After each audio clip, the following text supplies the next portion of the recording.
Good morning. Welcome to Trust Life with Louise Hay. Have been fortunate enough to be able to study Louise Hay's work in depth and to be a certified Louise Hay workshop leader and a certified Louise Hay life coach. One of the first meditations that we did was a doors opening, doors closing meditation.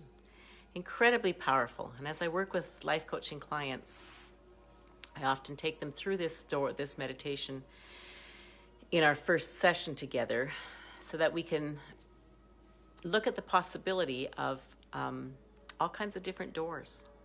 So I'm going to read you what Louise says as I read these three little simple paragraphs. So much opens up for me, and I have so many good memories and current actions in this door business. She says, I open new doors to life. You are standing in the corridor of life, and behind you, many doors have closed. The doors represent things you no longer do, or say, or think. Experiences you no longer have. Ahead of you is an unending corridor of doors, and each one opening to a new experience. As you move forward, see yourself opening doors on wonderful experiences you would like to have. See yourself opening doors to joy, to peace, to healing, to prosperity, and to love. Doors to understanding, compassion, and forgiveness. Doors to freedom.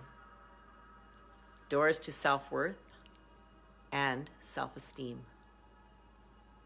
Doors to self-love. It's all here before you. Which door will you open first? Trust that your inner guide is leading you in the ways that are best for you, and that your spiritual growth is continuously expanding. No matter which door opens or which door closes, you are always safe.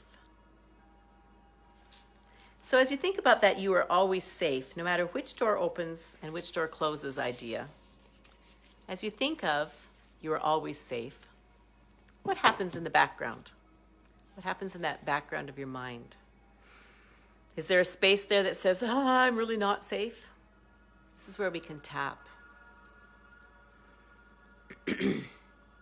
Even though I'd like to believe that I'm safe, I don't feel safe because of whatever it is. Let's just talk about safety.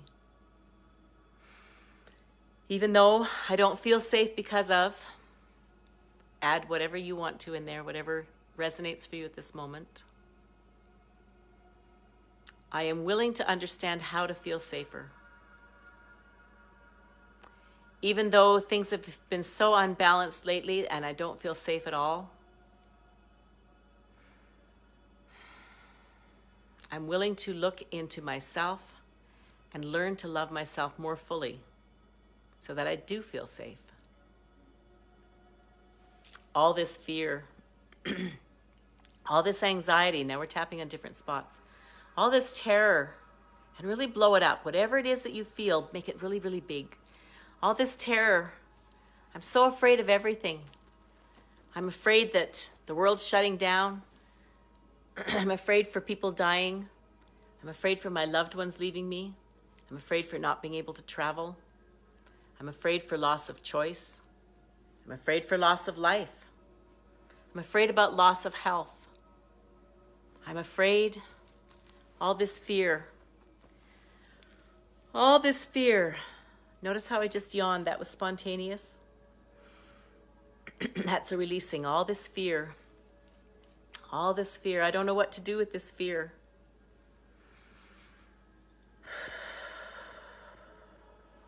I receive this fear.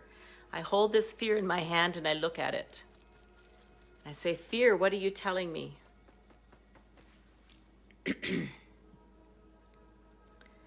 Perhaps I can get messages from the fear. And now we're rebuilding. And if you still have lots of fear in you and you're not ready to rebuild yet, pause the video, go back into the fear and just keep tapping on the fear. I'd like to open myself to those corridors and those doors of love, those doors of safety. I'd like to invite in knowledge that will help me understand how I can do that for myself in the moment. Even though I have felt fearful in the past and have some levels of fear here now, I am learning to love myself. I am willing to love myself. I love myself. Note the stages there. Because sometimes when we have not been deeply immersed in these emotions that we're calling in, there's a block that sets up that doesn't allow them. So if you started by saying, I love myself, that could be really triggering for you. And so if we can start by saying, I'm willing to learn to love myself. I'm willing to be willing to learn. That's a softer entrance.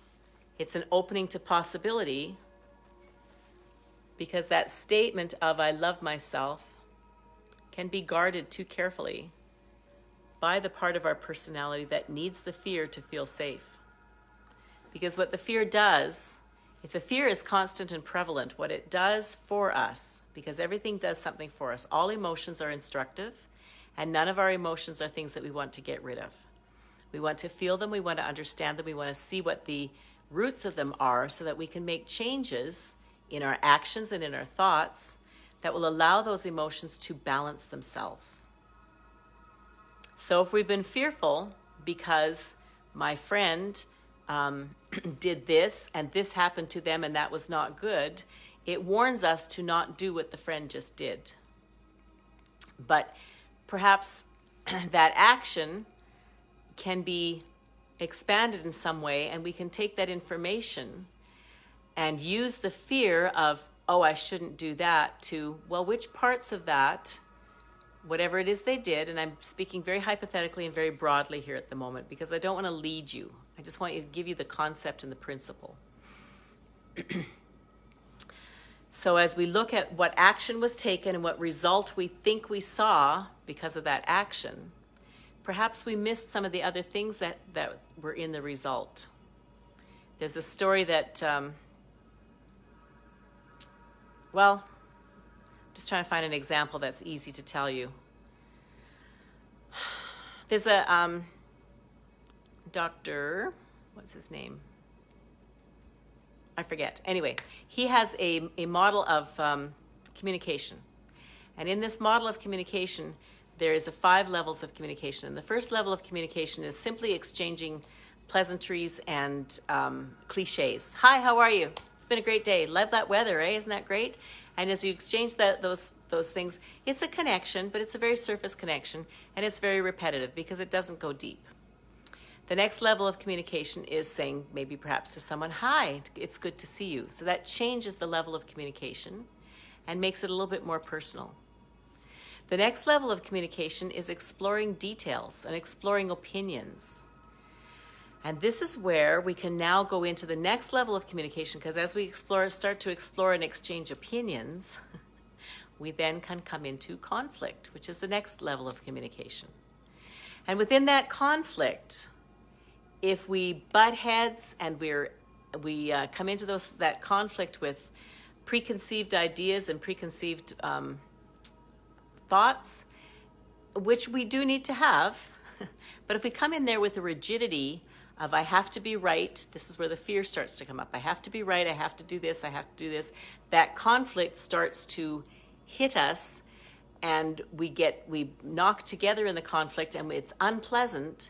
And so to avoid that conflict, we'll either go back up to the top of the communication ladder, back into the pleasantries and go, well, I'm not going to conflict with that person, but I have to coexist with them perhaps for work or something, so I'm simply going to exchange pleasantries. Nice weather, whatever. If we look at this conflict now, and going back into this level, if we look at this conflict and go, how can I find understanding in here?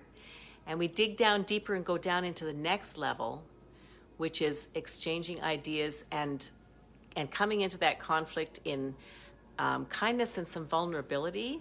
If we can both come in that direction, Then we start getting understanding. Well, when this happened, this is how I felt inside of me. But to share how you felt inside of you is a very vulnerable space, because if the other person isn't in that space, they can take that information later and they can use it against you.